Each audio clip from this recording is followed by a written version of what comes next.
Une question que j'ai, elle est en quelque sorte liée à mon passé.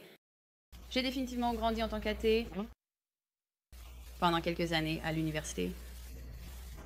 Mais quand nous parlons de moralisme ou que nous parlons de normes morales, comment réconcilions-nous les normes morales que nous voyons dans l'Ancien Testament par rapport aux normes morales du Nouveau Testament? Donc, quand je me réfère à l'Ancien Testament, je fais généralement référence spécifiquement à des livres comme Josué et Juges, où vous voyez les Israélites entrer en Canaan et conquérir des royaumes, et il est dit de tout vouer à la destruction totale. Vous voyez aussi les femmes être réduites en esclavage ou ajoutées à la famille. Mais aussi que vous voyez le Dieu du Nouveau Testament dire que chaque vie a un sens, et je meurs pour ce sens. Mais pourtant, vous voyez toutes ces personnes mourir. Il y a un tas de problèmes là-dedans. Prenons juste le problème le plus difficile, que je pense être celui-ci. Dieu est-il immoral pour avoir tué les Cananéens? C'est essentiellement de cela que vous parlez dans Josué. Eh bien, tout d'abord, la question que je veux poser est, s'il n'y a pas de Dieu, pourquoi toute atrocité de l'Ancien Testament est-elle mauvaise? Parce que les athées répondent généralement à cette question. Je comprends que vous n'êtes pas un athée. Mais quand ils disent, eh bien, le Dieu de la Bible est immoral, je dis, quelle est votre norme morale? Si vous êtes athée, il n'y a pas de norme morale. C'est juste votre opinion, d'accord? Mais une question légitime pour un athée serait de dire, oui, mais vous dites que votre Dieu est aimant. Donc c'est un problème pour votre vision du monde. D'accord, très bien. Donc la prochaine question que je veux poser est celle-ci. Dieu est-il arbitraire ou donne-t-il des raisons pour juger les gens dans l'Ancien Testament? Bonne question. Il donne des raisons, n'est-ce pas? Il ne se réveille pas juste comme un chef de la mafia en disant « Les Cananéens, je les veux morts ». Il a des raisons pour cela. Et probablement la plus grande raison, après 400 ans d'avertissement, est que les Cananéens sacrifièrent leurs enfants sur le métal en fusion. Le dieu. Moloch, cette idole, c'était du métal, et puis ils mettaient leur bébé sur les bras de cet être, cette idole, et regardaient leur bébé grésiller jusqu'à la mort.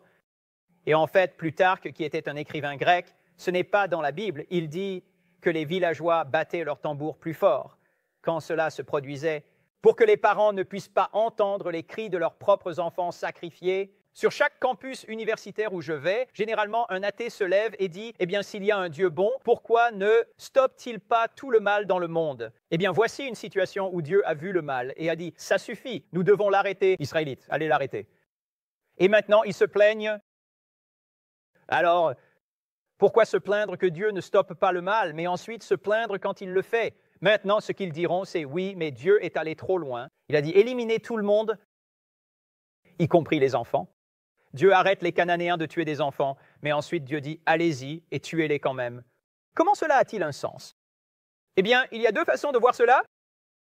Une façon est un livre écrit par Paul Copan. Je ne sais pas si vous avez déjà entendu parler de ce livre. Il s'appelle « Is God a Moral Monster ?» Et Copan est un expert de l'Ancien Testament. Et il dit, quand vous lisez quelque chose comme dans, disons, Deutéronome 7, où il est dit « Allez éliminer tout le monde, hommes, femmes, enfants, tout ça », vous devez réaliser, c'est ce qu'on appelle un langage hyperbolique, parce que si vous lisez le verset suivant, il dit « Et ensuite ne vous mariez pas avec eux ».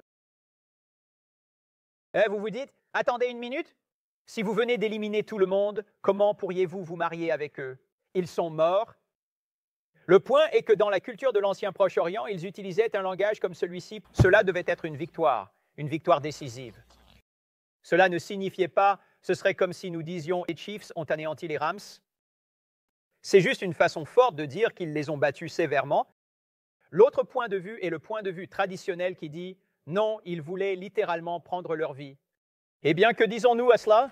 Prenons le point de vue le plus difficile, que Dieu a dit que tout le monde devait mourir. Dieu peut-il faire cela? Voici ma question. Dieu commet-il un meurtre en mettant fin à des vies sur terre? Quand quelqu'un meurt, Dieu le tue-t-il? Non, Dieu ne peut tuer personne parce qu'il est le créateur de la vie. Donc, quand il prend la vie, c'est à lui de décider. Il peut ressusciter la vie. Nous ne pouvons pas faire cela.